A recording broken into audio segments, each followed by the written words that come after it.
I'm Leah Louise from Inspired Quilting by Leah Louise, and traditional rag quilting has its merits, but there are some easier ways to move past that. This is my first step in making the easiest rag quilt ever. I start with 10-inch strips. I cut 10-inch strips of the backing of my flannel, the middle layer, and my top fabric, and they're all 10-inch by the width of fabric.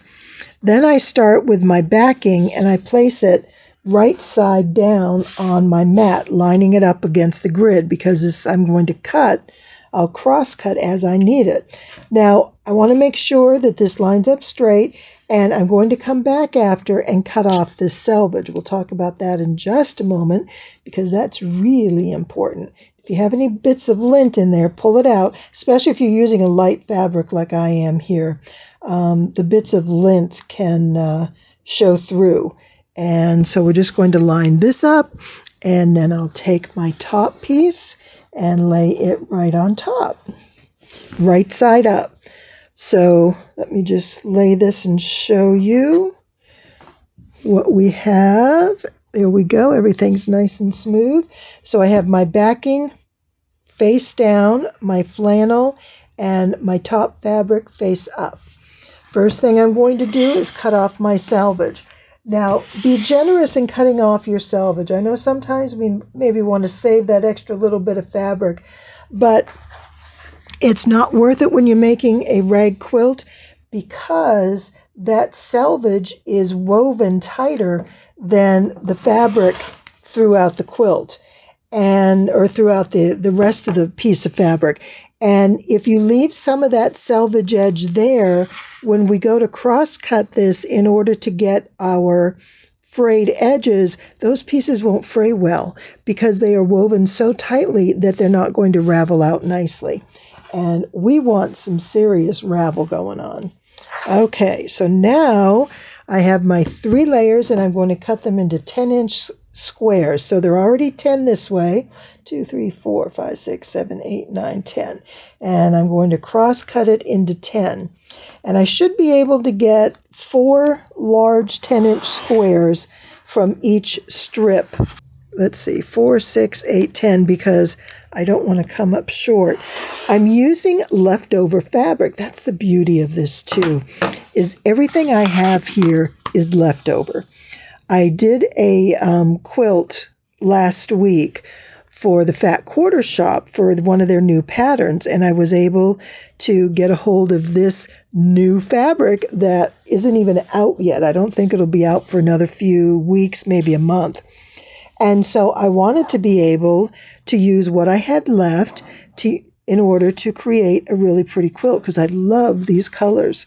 And you'll see what I mean when you see the whole quilt all together. They're so pretty. It's called Strawberry Lemonade, and it's by Sherry and Chelsea, the mother and daughter pair of A Quilting Life, and they are with Moda. So this is a Moda fabric line.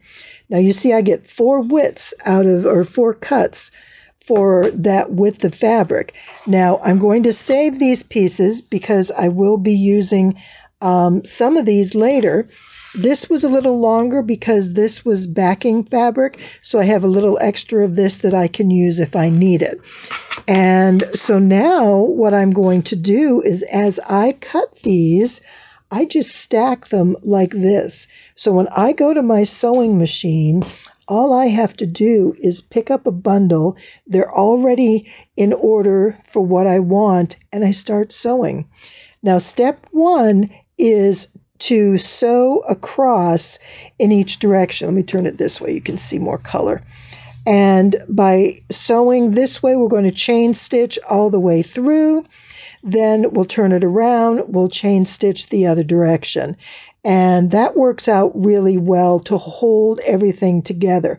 If you don't do that, you're going to have some floppy fabric. If you're doing 6 inches or smaller, you can get away without the crisscross.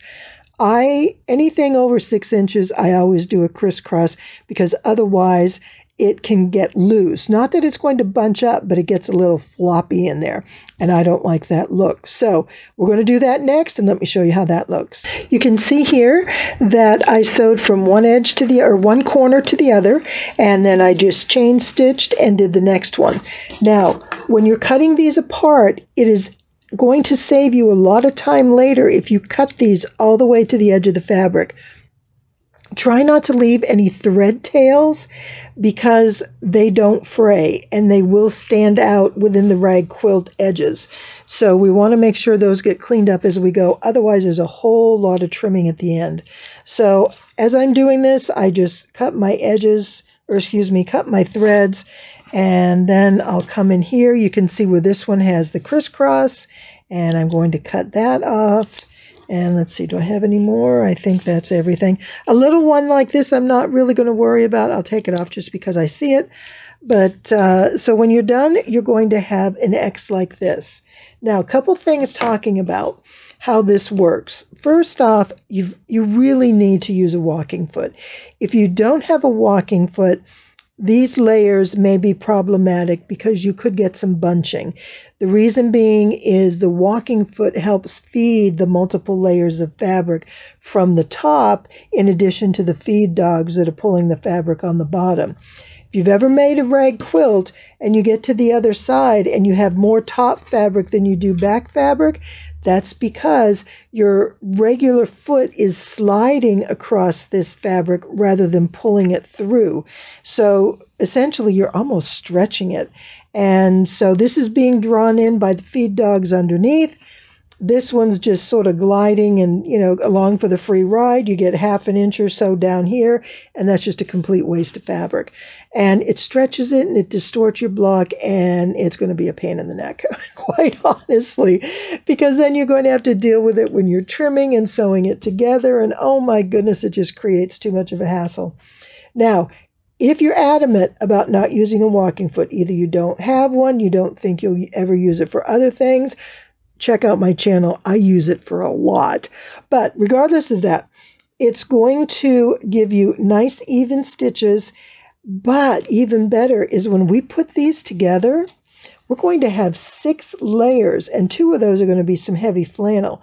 And we're going to sew through all these, and we are going to appreciate that walking foot because it's going to keep all this nice and together, aligned where it needs to be. So as we're sewing, we are going to get a beautiful edge. And then when we clip them and it's all frayed, it's going to look fantastic. So tip number 1, we're going to layer them. Number 2, got to use that walking foot. It's going to make your life so much easier. If you've never used one, I have some introductory tutorials. There's also some links down below for different walking foot options that you can look at if you want to consider it. But it is something I use a lot, and I'm only saying that because we're making a rag quilt, and it makes rag quilting so much easier. All right, well, look at this now. How quick was that? And we already have finished blocks ready to go, and we're going to do our side seams. So let me go ahead and get the rest of the blocks together, and we're going to start putting this into a quilt. This is so fast. And like I said, this is the easiest quilt ever. You're going to love this rag quilt. As with any scrap quilt, we use what we have and we make do with the rest. And so I've come up a couple blocks short. So what I'm doing is I had some of this left over. And again, I made a previous quilt, and these are just some strips that I had in various widths. And I put 2 of the big ones and a narrow one together, trimmed it down, and I got a 10-inch square. That's perfect. Now, the other thing I need to do is I need a backing, another backing square. And these only measure about, 8.5 or 9 inches. Here, let's put it on here. Once the selvage is off, it's just shy of 9 inches. Now, what I want to show you is take a look at this. When I cut this selvage off, and this is something to keep in mind when your fabrics are a coordinated bundle, a collection, because oftentimes there'll be a background fabric that's carried out through some of the other blocks. So for example, this one is the same as the background, but it doesn't have the hexagon lines through it. It's just the circles. But if I were to put this here, we're going to lose our hexagon, right? But check this out. I put that there, and it just looks like an extension of the background. And I only need about 1 inch, and that's going to be on the edge of the quilt, and nobody's going to notice that. That is a great save right there. So I have these 2 pieces, and actually I've got 3 of them. And I can go ahead and I'm just going to sew 2 together with this in the middle, iron it, press it out nice, and then I will cut it down to my 10 inches. So when you're putting these pieces together, hang on to everything because there's one other thing I need to do. Is I have some edge blocks I need to make, and they're going to be half size, and I'll show you why in a few minutes, but I just wanted to figure out how I'm going to do that because I'm just like at the end of my fabric. Now I need 10 inch by about 5.5 to 6 inches, and this measures, look at that, there's my 10 inches right there. I am at like 9 3/4. Now I could fudge this, and I could have this part of the fraying be short, but I don't want to do that because I can fix this. This is the fabric that I use for the binding on the quilt that I made. So I have some extra 2.5 inch strips. So what I'm going to do is sew this 2.5 inch strip on here. When that's sewed, that seam will be all but invisible. And then I'll cut this down to the size that I need. So be a little creative and don't run to the store to buy that extra few inches that you might need or half yard piece. Use what you have and make it work. So I'm going to get all this piecing done, and I'm still going to get this quilt done in an afternoon. This is awesome. So let's see, what have we covered? We talked about a lot of different things. Talked about the walking foot. We talked about cutting in layers. Oh, I know the other thing I wanted to show you is when we're sewing our crisscross this way to this way. Another time saver is don't draw lines. Don't draw a diagonal line to sew along as you are quilting these pieces together. And what you're going to do is you're going to set your needle right here, stitch in a couple stitches, and then bring this corner up and line it this way. Now, it may not be perfectly in the center, but it's going to be darn close. If you go this way or this way, you see how that corner is going too far to one side or the other. You can tell because it's going to be relatively even down here. So you're going to sew and you're going to aim for that corner. Bring it down a little bit, sew to that corner. Bring it down, sew to that corner, and then when you get to the bottom, you just finish it off. And do the same thing on the other direction.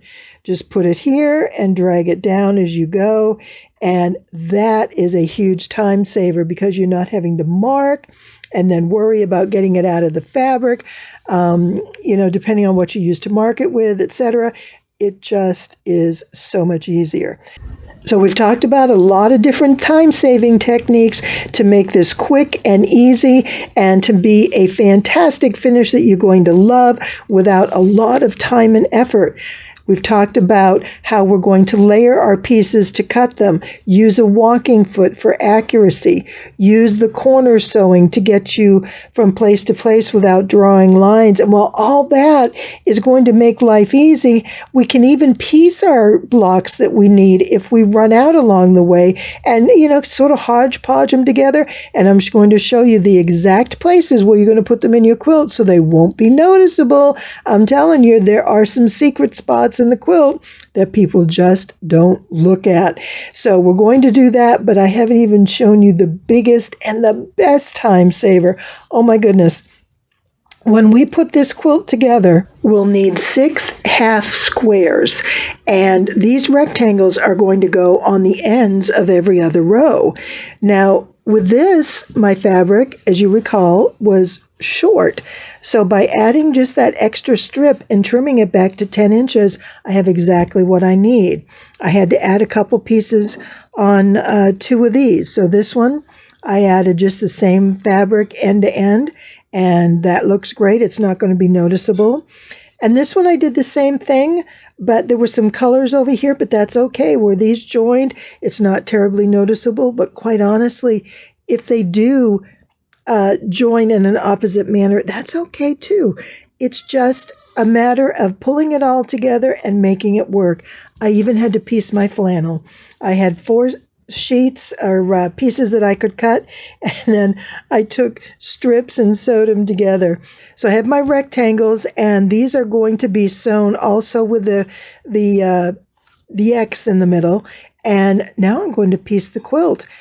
This is the big time saver. This is how we are going to put this quilt together more easily and far quicker than you ordinarily would put a rag quilt together. You're going to love this. And this is my favorite part, putting this together and getting the rows assembled and doing what I think is the neatest trick ever. At least for me it is. So I go through and I sew all my rows together. I chain stitch them. The first decision is right or wrong. And that's relative. There really is no right or wrong because essentially it's a reversible quilt unless your fabric is such that one is specifically going to be the back side. Now I chose the hexagon pattern to be my rag or frayed side. And then the other side, where there's more of a pattern and the multitude of fabrics there, will be the plain side, with no fraying. And I like the puffy quilted look on these particular blocks is why I did that. So that's just a personal decision for you to make. But here's the part that really makes a difference for me and why I call this, specifically this layout, the easiest rag quilt. And this is the easiest rag quilt for 2024. Once you make this, you're going to want to make one for every season, every birthday. It goes together so quickly. So as we're chain stitching these, you see how these seams line up. Ordinarily, what we would do is put these together like this, and we would open our seams and we would sew them together, and that gets kind of clunky, and there's a lot there to sew through. So wouldn't it be better if we could offset this? Let me just cut that and move these seams so they're like this. So I can sew this seam where there's no seam on the back. I can sew this seam, there's no seam here. But how do we do that? That's where my half squares, my rectangles come in. So on every other row, you can see this is how it's sewn in. I go back and every other row I put my half square, my rectangle in here. And then what I'm going to do is I'm going to sew this together like this. I'll line this edge up and it bumps this row all the way over to the other side where this is going to then line up over here. Now let me show you. I did a piece on the other end of this quilt just to show you what it looks like. And so we have an edge that's going to have a full block and a half block, a full block and a half block. And look at all those seams are offset. That makes the sewing so much easier, the clipping a lot easier, but even better, there's no seams to match. It just sews so quickly, and you just put it together, you start sewing, and you go right through. You just want to make sure your seams are open because that's going to make a difference when it comes time to clip them. So what we're going to do now is I'll just finish these last couple rows, and I'm going to show you here real quick about some clipping. And that way, when we get to the point that we are ready to finish this, everything gets clipped, we throw it in the wash, and our quilt is finished. Just a couple more things to do, and this is going to be all done. As I mentioned at the beginning, a walking foot is really critical for me. I won't do a rag quilt without one. There's another tool that I use that makes such a difference in rag quilting, and that's a pair of spring-loaded snippers. And the reason being is, you see we have this spring in here, right? When I close this, it automatically pushes itself out. Now, in the old days, let me show you with a pair of scissors. I used to use scissors, and what you would do, these are my spring scissors. Okay, while we're talking about it, here's another option. And these are a pair of dressmaker shears, but it has a spring-loaded handle.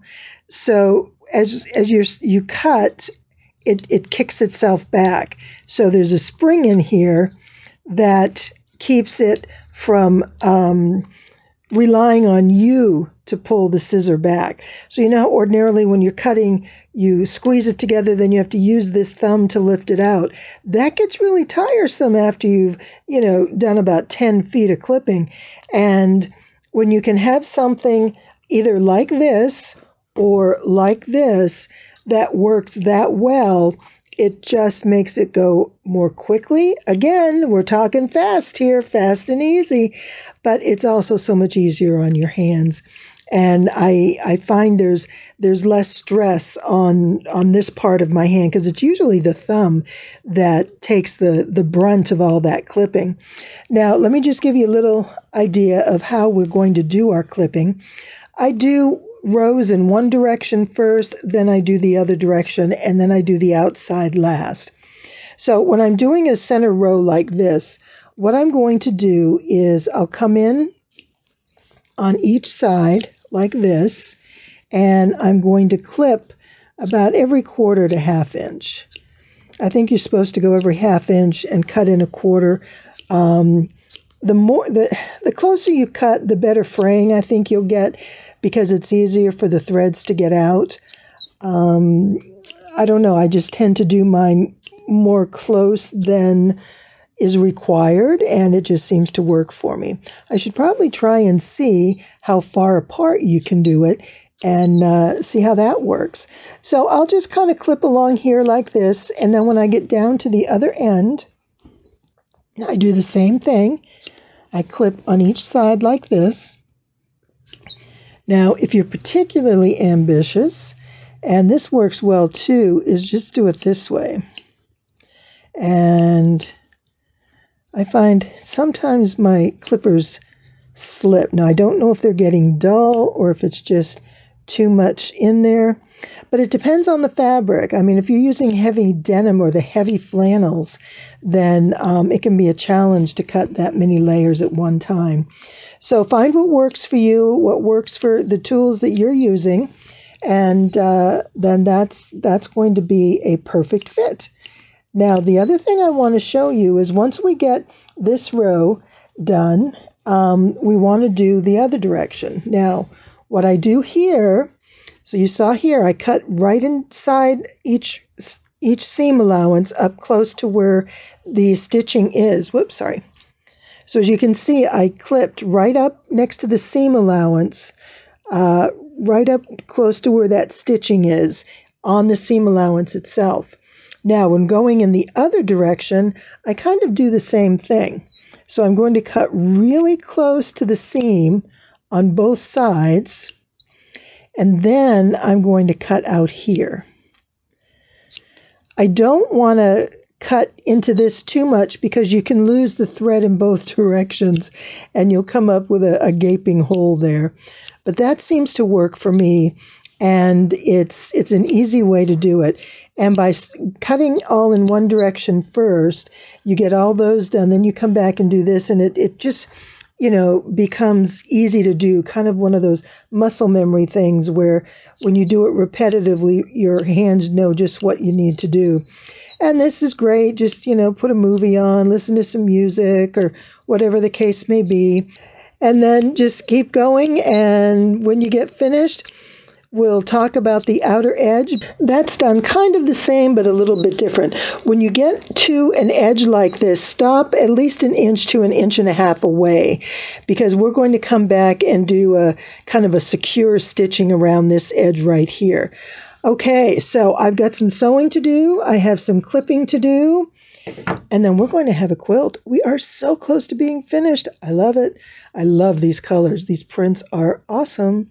Well, everything is sewn together. All I have left to do now is finish the last 2 rows of clipping and the outer edge. And this has gone really well. It hasn't taken me long at all. Part of that is the 10-inch square.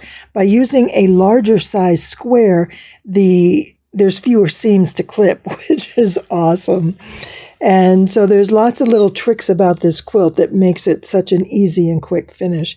I'm getting a little squeaky. Going to have to get my husband to do what he does to alleviate that. So forgive me for squeaking at you. But I want to show you how to do the outside edge. Now, I do sew it twice. I sew around the entire perimeter at the 1/2-inch seam allowance, and then I go around and do it again. To me, that's just going to reinforce the outer seams so things don't pull apart. And that's kind of one of the things I worry about with any quilt is that, it holds together and the integrity is there. So the first thing I do is right here, I'm going to clip the corner off because otherwise you can kind of get a knotted mess at the end if you have that point on there. And then where these seams are, where I sewed across, I'm going to clip on each side of them, just like this. And then I'm just going to clip once down the middle. And then that will all kind of loosen up as the threads pull out in the wash. So let me just do one more. It's that easy. It's not difficult at all. And so we're just going to cut off a corner. And we're going to snip on each side of the seam that we sewed. And then one little snip in the middle, and that's it. So I'm going to go ahead and finish this, and then it goes in the wash, and then it goes in the dryer. We shake it out, and we have a gorgeous quilt to look at. Can't wait to show you. Just a few minutes to go. And here's the finished quilt. And this is my front, even though the ragging is usually the front side, I'm kind of creating that as the back. But I just love all these colors kind of spread all out. It looks a bit like a puzzle on a table, not quite put together, and I think that's a lot of fun. Now, I do want to show you, here's one of the pieces or one of the blocks that were pieced together. You can see that seam there. And then let's see, there's this one, the yellow one, yes. This one had the extra white strip on the side. Now, I find when I have to piece my blocks together, the best place to put them is along the sides. This corner worked okay. I don't generally put them in a corner because sometimes they can be too, what do I want to say, just too much contrast, kind of like this one is here. I wouldn't want to put those side by side necessarily in the corner, even though these aren't pieced. It's just the way the blocks are coming together. But just something to think about. And like this one here, this worked out really well. And I got my pieces in the back. I made it longer. I didn't expect to have the red pieces in there, but they work fine. And they really enhance the other check gingham prints in the hexagon flowers. So overall, I really like this, and I enjoy putting this together in such a quick and easy way, and I hope you're going to give it a try and you'll love it too. So thanks so much for being here. It's always a pleasure, and I hope you have a fantastic rest of your day.